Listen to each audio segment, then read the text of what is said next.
Relire le monde au travers des frontières et des époques pour illustrer l'action de la France dans la construction du monde. Extrait de la Charte de Paris pour une nouvelle Europe, écrite en 1990, dans le contexte de la chute du mur de Berlin et de la réunification de l'Allemagne. Nous, chefs d'État et de gouvernement participant à la conférence sur la coopération et la sécurité en Europe, sommes réunis aujourd'hui à Paris à une heure de profond changement et d'espérance historique. L'ère de la confrontation et de la division en Europe est désormais résolue. Nous déclarons que nos relations seront désormais fondées sur le respect et la coopération. L'Europe se libère de l'héritage du passé. Le courage des hommes et des femmes, la puissance de la volonté des peuples et la force des idées ont ouvert une ère nouvelle de démocratie, de paix et d'unité en Europe. Il nous appartient aujourd'hui de réaliser les attentes et les espérances que nos peuples ont nourries pendant des décennies. Un engagement indéfectible en faveur de la démocratie, fondée sur les droits de l'homme, les libertés fondamentales, la prospérité par la liberté économique et par la justice sociale et une sécurité égale pour tous nos pays. Nous nous engageons à édifier, consolider et raffermir la démocratie comme seul système de gouvernement de nos nations. À cet effet, nous nous conformerons à ce qui suit. Les droits de l'homme et les libertés fondamentales sont inhérents à tous les êtres humains, inaliénables et garantis par la loi. La responsabilité première des gouvernements est de les protéger et de les promouvoir.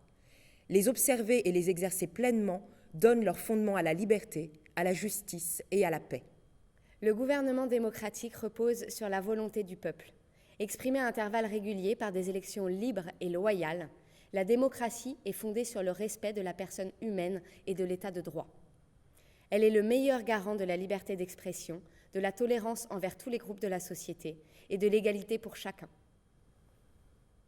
La démocratie, par son caractère représentatif et pluraliste, implique la responsabilité envers l'électorat, l'obligation pour les pouvoirs publics de se conformer à la loi et l'exercice impartial de la justice. Nul n'est au-dessus de la loi.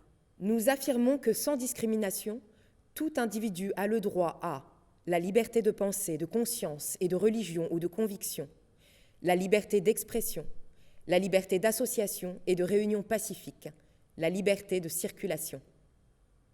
Nul ne sera soumis à arrestation ou détention arbitraire, à la torture ou tout autre traitement, châtiment cruel, inhumain ou dégradant.